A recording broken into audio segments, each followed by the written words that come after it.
Endowment officers 2025 grade 1 and grade 3 రాసే అభ్యర్థులందరికీ స్వాగతం.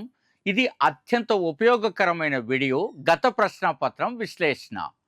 So మనకి గత ప్రశ్నాపత్రం చాలామంది చూడలేదు, మరియు ఏ ప్రశ్న ఏ చాప్టర్ నుంచి వచ్చింది, ఏ చాప్టర్ని చదవాలి, ఏ చాప్టర్లో తక్కువ వచ్చాయి, ఏ చాప్టర్లు ఎక్కువ వచ్చాయి, ఎక్కడ కష్టంగా వచ్చాయి, ఎక్కడ తక్కువ వచ్చాయి, ఇవన్నీ తెలుసుకోవాలనుకుంటే ఈ వీడియోని ఫాలో చేయండి. రైట్ మిత్రులారా, ఏ చాప్టర్ నుండి ఎన్ని ప్రశ్నలు మీరు ఇక్కడ గమనించండి. ఇది సిలబస్ 12 చాప్టర్స్. ఫస్ట్ టైం నేను దీన్ని అప్పట్లో తెలుగులోకి అనువదించి ఫస్ట్ వీడియో మనం పెట్టాం. మనం పెట్టిన వీడియో తర్వాత రాష్ట్రం అంతటా 20 డేస్ పట్టింది స్పందించడానికి. రైట్, ఎనీహో ఆ వివరాలు ఎలాగో చెప్తాను. ఇప్పుడు చూడండి, ఒకటో చాప్టర్ రామాయణం. నేను మళ్ళీ మొత్తం సిలబస్ అంతా చెప్పట్లేదు. ఒక చాప్టర్ తొలి పదం పలికితే మీకు అర్థమవుతుంది. రామాయణంలో ఎన్ని క్వశ్చన్స్ వచ్చాయి చూడండి, 17 క్వశ్చన్స్ వచ్చాయి రామాయణం. రెండో చాప్టర్ మహాభారతం, 20 క్వశ్చన్స్ వచ్చాయి. మూడో చాప్టరు భాగవతం, 3 క్వశ్చన్లు మాత్రమే ఈ భాగవతం వచ్చాయి. నాలుగో చాప్టరు హిందూ పురాణాలు, అష్టాదశ పురాణాలని అది దాంట్లో ఎన్ని వచ్చాయంటే 10 వచ్చాయి మిత్రులారా. ఐదో చాప్టరు దేవాలయాలు ఆగమాలు, అది దాంట్లో కేవలం 3 వచ్చాయి. ఆరో చాప్టరు హిందువుల పండుగలు, గొప్పగా బిట్లు వచ్చాయి, 9 బిట్లు వచ్చాయి. ఏడో చాప్టరు ఇది హిస్టరీతో కూడా బాగా లింక్ అయి ఉన్నది. వైదిక సంస్కృతి, యజ్ఞములు, వేదాలు, ఉపవేదాలు, ఉపనిషత్తులు, అరణ్యకాలు, జీవితంలోని వివిధ దశల ధర్మాలు, 20 క్వశ్చన్స్ వచ్చేసాయి వీటి నుంచి. 8వ చాప్టర్లో మీరు చూస్తే హిందూ మతంలోని వివిధ తత్వాలు, యోగులు, వైష్ణవ గురువులు, ఆల్వార్లు, శైవ గురువులు, నాయనార్లు, ఔతి శంకరాచార్య, రామానుజాచార్యులు, మధ్వాచార్యులు, బసవ అంటే బసవేశ్వరుడని ఈ చాప్టర్లో ఎన్ని వచ్చాయి చూసారా, 16 వచ్చాయి. 9వ చాప్టరు హిందూ సమాజంలోని కుటుంబం, దత్తత, వారసత్వం, 7 క్వశ్చన్లు వచ్చాయి. 10వ చాప్టరు దేవాలయాల యొక్క ఆదాయ వనరులు, ఈ ఇన్కమ్ సోర్సెస్ పైన ఎన్ని వచ్చాయి, 5 క్వశ్చన్స్ మనకి వచ్చాయి. 11వ చాప్టర్ ఈఓ, ఎగ్జిక్యూటివ్ ఆఫీసర్. మీరు ఏ పదవికైతే పోటీ పడుతున్నారో, ఏ ఉద్యోగానికైతే కావాలని బలంగా కోరుకుంటున్నారో ఆ ఈఓ గురించి ఎన్ని వచ్చాయి, 9 క్వశ్చన్స్ మనకి ఇక్కడ వచ్చాయి. లాస్ట్ చాప్టర్ భూమి రికార్డులు, ప్రాథమిక అవగాహన, అదే రకంగా దేవాదాయ చట్టంలోని కొన్ని సెక్షన్లు, వీటికి సంబంధించి 10 క్వశ్చన్లు వచ్చాయి. ఇతరాలు అంటే మిస్లేనియస్, అంటే ఏ చాప్టర్కి కాకుండా ఉండి సాధారణ అవగాహన, ఇతరాలపైన 12 క్వశ్చన్స్ వచ్చాయి. ఇప్పుడు విశ్లేషణ చేద్దాం మిత్రులారా. ఇప్పుడు మీకు అర్థమైందా నా విశ్లేషణ ఎలా ఉంటుంది? ఇది మీరు చూడండి. ఎందుకు మనకి ఇంత కమాండ్ వచ్చింది? మనం ఫస్ట్ టైం లాస్ట్లో గతంలో మీరు గమనించుంటారు, ప్రిలిమ్స్లో మనం ఫస్ట్ టైం మెటీరియల్ తయారు చేసాం ఈ రకంగా.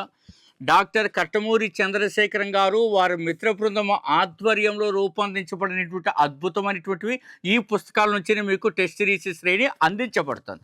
ఇందులో మీరు గమనిస్తే ప్రిలిమ్స్లో 100 క్వశ్చన్లు ఉంటాయి, 90 క్వశ్చన్స్ని మనం తీసుకురాగలిగాం మన మెటీరియల్ నుండి. అదే రకంగా మెయిన్స్లో 150 క్వశ్చన్స్ వస్తాయి మనకు. అప్పుడు జిఎస్లో కూడా ఎండోమెంట్ క్వశ్చన్లు ఇవ్వడం వలన 152 క్వశ్చన్లు రావడం.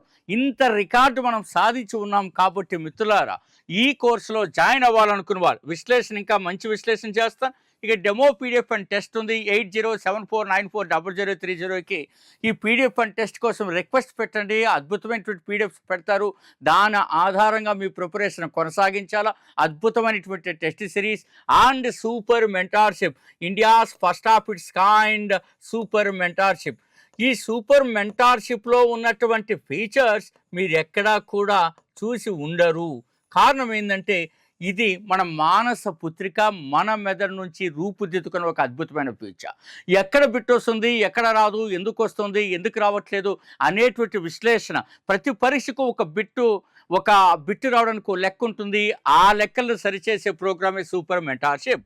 రైట్ నౌ, సో ఇక ఇది ప్రోగ్రామ్ మిత్రులారా. నెక్స్ట్ విశ్లేషణలోకి మీరు కానీ వస్తే ఇందులో చూడండి, 4 చాప్టర్ల నుంచేనే 50% క్వశ్చన్స్ వచ్చాయి. ఆ 4 చాప్టర్లు ఏవి? ఒకటో చాప్టరు, రెండో చాప్టర్ అంటే రామాయణము, మహాభారతము, వైదిక సంస్కృతి మరియు హిందూ మతంలోని వివిధ తత్వాలు. ఇక్కడికే 73 క్వశ్చన్స్ వచ్చేసాయి. అంటే 75 అంటే 50% కదా, 73 క్వశ్చన్స్ అంటే రామాయణము, మహాభారతము, వైదిక సంస్కృతి, వివిధ తత్వాల పైన, ఆళ్వార్లు, నాయనార్ల పైన మనకు గట్టి పట్టు ఉంటే definitely we are going to crack the examination. So 73 questions వచ్చాయి. ఇది ఫస్ట్ అభ్యర్థులు గమనించాలా. కాబట్టి first and foremost you have to concentrate on Ramayana and Mahabharata and so 2 chapters Vedic culture and so Hindu religion, so philosophy and gurus. So వీటిపైన ఎక్కువ మనకి ఇవ్వడం జరిగింది. ఆ తర్వాత ఎక్కువగా ఎక్కడి నుంచి వచ్చే విశ్లేషణ మీరు కానీ చూస్తే మిత్రులారా మళ్ళీ ఒకసారి చూడండి. 4వ చాప్టర్లో 10 క్వశ్చన్స్ వచ్చాయి. 4వ చాప్టర్ అంటే ఏంటి? పురాణాలు. పురాణాలు ఎన్ని ఉన్నాయి? అష్టాదశ పురాణాలు 10 క్వశ్చన్లు అంటే చాలా గ్రేట్ కదా, అది చూడండి. ఆ తర్వాత 10 క్వశ్చన్స్ ఎక్కడ వచ్చాయి? భూమి రికార్డులు, వాటిపైన ROR రికార్డ్ ఆఫ్ రైట్స్, అందులోని ఈఓ కానీ, అసిస్టెంట్ కమిషనర్ కానీ, కమిషనర్ కానీ, ప్రభుత్వం కానీ అన్నింటిపైన అక్కడే మీరు చదువుతారు.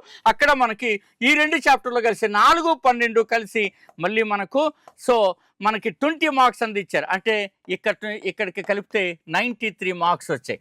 ఆ తర్వాత 6వ చాప్టర్ చూడండి, హిందువుల పండుగలు చాలా గొప్ప. మనం దాదాపు 40-50 పండుగలు రాయించాం. గొప్పమైనటువంటి ఒక పండితులు కూర్చొని రాశారు. డాక్టర్ కట్టుమూరి చంద్రశేఖరం గారు, వారి మిత్ర బృందం పూర్తి స్థాయిలో నైపుణ్యంగా కూర్చొని పెట్టి రాసి అర్పించాం కాబట్టి ఫస్ట్ టైం అయినా అన్ని బిట్లు వచ్చాయి. No one can imagine, no one can repeat this record. Right మిత్రులారా. సో ఇందులో మీరు కానీ చూస్తే 6వ చాప్టర్ పండుగలు ఉన్నాయి, మరియు 11వ చాప్టర్ ఈఓ. సో ఈఓ మరియు పండుగలు చూస్తే మనకి ఎన్ని వచ్చాయి? 18 వచ్చాయి. సో 9, 1, 100, 8, 3, 11 అంటే 111 క్వశ్చన్లు ఇక్కడికే సాధించవచ్చు. చాలు, ఈ మార్కులు వచ్చేసి నీకు పోస్ట్ వచ్చేసినట్టు మిత్రులారా. ఇది ఫస్ట్ గమనించాలా. ఈ టైప్ ఆఫ్ నువ్వు కూర్చోగలిగితే డెఫినెట్గా సాధించగలుగుతావు అన్నది నా ఉద్దేశము. ఇప్పుడు నేను మీతో మాట్లాడాలి కదా, ఈ 12 క్వశ్చన్స్ ఎక్కడి నుంచి వచ్చాయి గోపాల్ రెడ్డి? కొన్ని క్వశ్చన్స్ మనకి సిలబస్లో పేర్కొని పోయినా దాదాపు అట్లాంటివి ఎన్ని ఇచ్చాడంటే మనకు దాదాపు ఇవన్నీ పోతే మీరు గమనించాలా మిత్రులారా.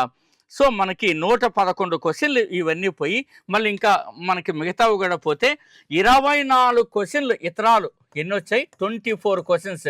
ఇవి 111 ప్లస్ ఇక్కడ కొన్ని వదిలేసాం, అవన్నీ కలిపితే 126 అవుతాయి. Plus 24 others is equal to 150 questions. That's all.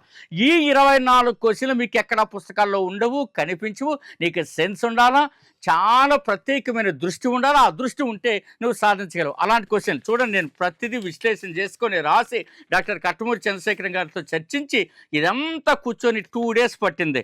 ఇందులో మీరు కానీ అదర్స్లో మీరు కానీ చూస్తే ట్రస్టీలు, బోర్డు నియామకం, దాంట్లో కొత్త రూల్స్ పైన అట్లా చెప్పచ్చు.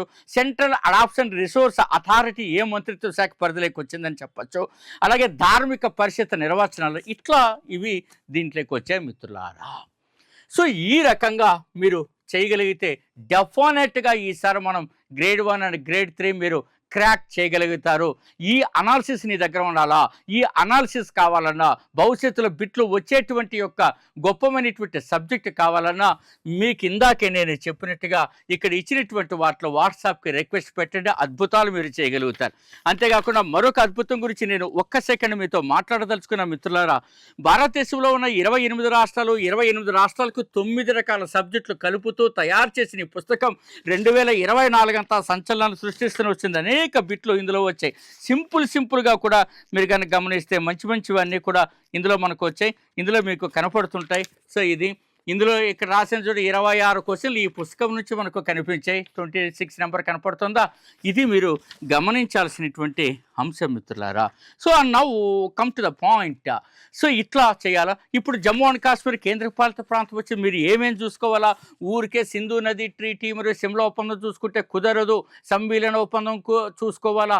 అంతేకాకుండా జమ్మూ అండ్ కాశ్మీర్లో ఉన్న లోయలు చూసుకోవాలా, పీర్ పంజార్ పర్వత శ్రేణులు, కారకోరం శ్రేణులు, అంతేకాకుండా అక్కడ ఉన్నటువంటి జానపద నృత్యాలు, ఉదాహరణకు దుడినాచ్, రౌఫ్, అంతేకాకుండా అక్కడ ఉన్నటువంటి యొక్క కుంకుమ పువ్వు శాస్త్రీయ నామం, అదే సఫ్రాన్ ఫ్లవర్, దాని యొక్క సైంటిఫిక్ నేమ్ నేర్చుకోవాలా, అంతేకాకుండా అది ఎంత మొత్తంలో ఉంటుందో నేర్చుకోవాలా, టూరిజంకి ఎంతమంది వచ్చారో నేర్చుకోవాలా. అంతే and one important point is there, అక్కడ జాతి రహదారుల జమ్మూ అండ్ కాశ్మీర్లో ప్రస్తావన నేర్చుకోవాలి, ఆర్టికల్ 370 దాన్ని రద్దు చేయడం, దాని తర్వాత పరిణామాలు ఇవన్నీ కూడా చదువుకోగలగాల. ఇది అవుట్లుక్ అనమాట. ఇది లింక్ ఇవ్వడం అంటే, అంతే తప్ప పిల్లలు ఎక్కడ పడితే అక్కడ అర్థం పర్థం లేని లింకులు ఇస్తూ మిమ్మల్ని డైవర్ట్ చేస్తున్నారు. అట్లా డైవర్షన్లోకి వెళ్తే మనం కాంపిటేటివ్ ట్రాక్ నుంచి డైవర్ట్ అవ్వడమే. ఈ సంగతులను అర్థం చేసుకొని సరైనటువంటి నిర్ణయం తీసుకుని నిపుణుల వద్ద మాత్రమే మీరు మెంటార్షిప్ తీసుకోవాలా, తగినటువంటి యొక్క పరిశ్రమ చేయాలా, తగిన యొక్క టెస్ట్ సిరీస్ రాయాలి. ఇదంతా కూడా నిపుణుల ఆధ్వర్యంలో జరగాల.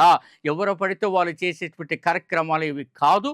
Anyhow, all the very best, me doctor Gopal Reddy.